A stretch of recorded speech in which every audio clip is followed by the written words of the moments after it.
Problēmas ar tehnisku apskati iziešanas Opelim. DPFs ir mainīts, nav oriģinālais. Redzams, ka ir metinājumi ne vieta un tur stiprinājumi. Ok, bet fakts ir tāds, ka viņam dūmainība trīnieks. Iedomājies, viņam DPFs ir iekšā, bet dūmainība ir trīnieks. Tagad šobrīd nolasījām programmatūru. Šādā veidā vajadzēja pieslēgties. Tur ir bloks atrodas zem dvornikiem saucamam starp motoru. Caur OBD šitie bloki nelasas, tas ir 17. bloks. Un kļūdas viņam ir par DPF spiediena sensoriem. Tādēļ uztaisījām diagnostiku un raksta diesel particle filter, different pressure sensor, range performance. Nu, ir problēmas ar to, ka viņš ir aizsarējies arī.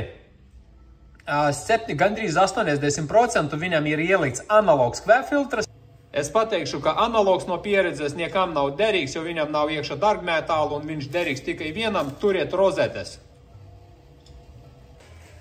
Saregulēju dūmainību, rakstās šobrīd fails. Tūlītās liksim pie dūmainības analizatora. Pie šādās iekartas un pārbaudīsim, cik viņam ir dūmi tagad pēc mūsu programmēšanas. Tehniski apskate bija 3, jābūt 1,5. Nu, programmatūru sakārtojam, ierakstījām failu, tagad testējam dūmainību, ielikam aparātu, skatos, kad viņam ūdens pat tek no izputē, izskatās, kad viņam iepriekš pat mazgāja DPF-u, nu to trūbu un vienalga nevarēja iziet skate. Kur tu iziesi, ja viņam kvepinieks pilnībā ir beigts? Labi, gāzēm pirmais reizes bija vieninieks, tagad gāzēm pedālis grīdā. Uzņem ātrumus ļoti labi.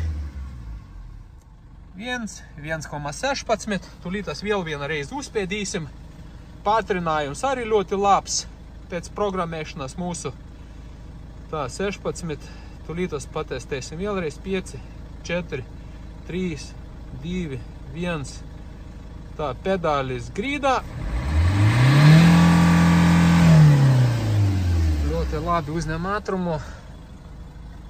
Tā, 1,30 bija. Viss kārtībā, iet cauri. Tehniski apskatē būs tam Opelītiem pēc mūsu programmēšanas.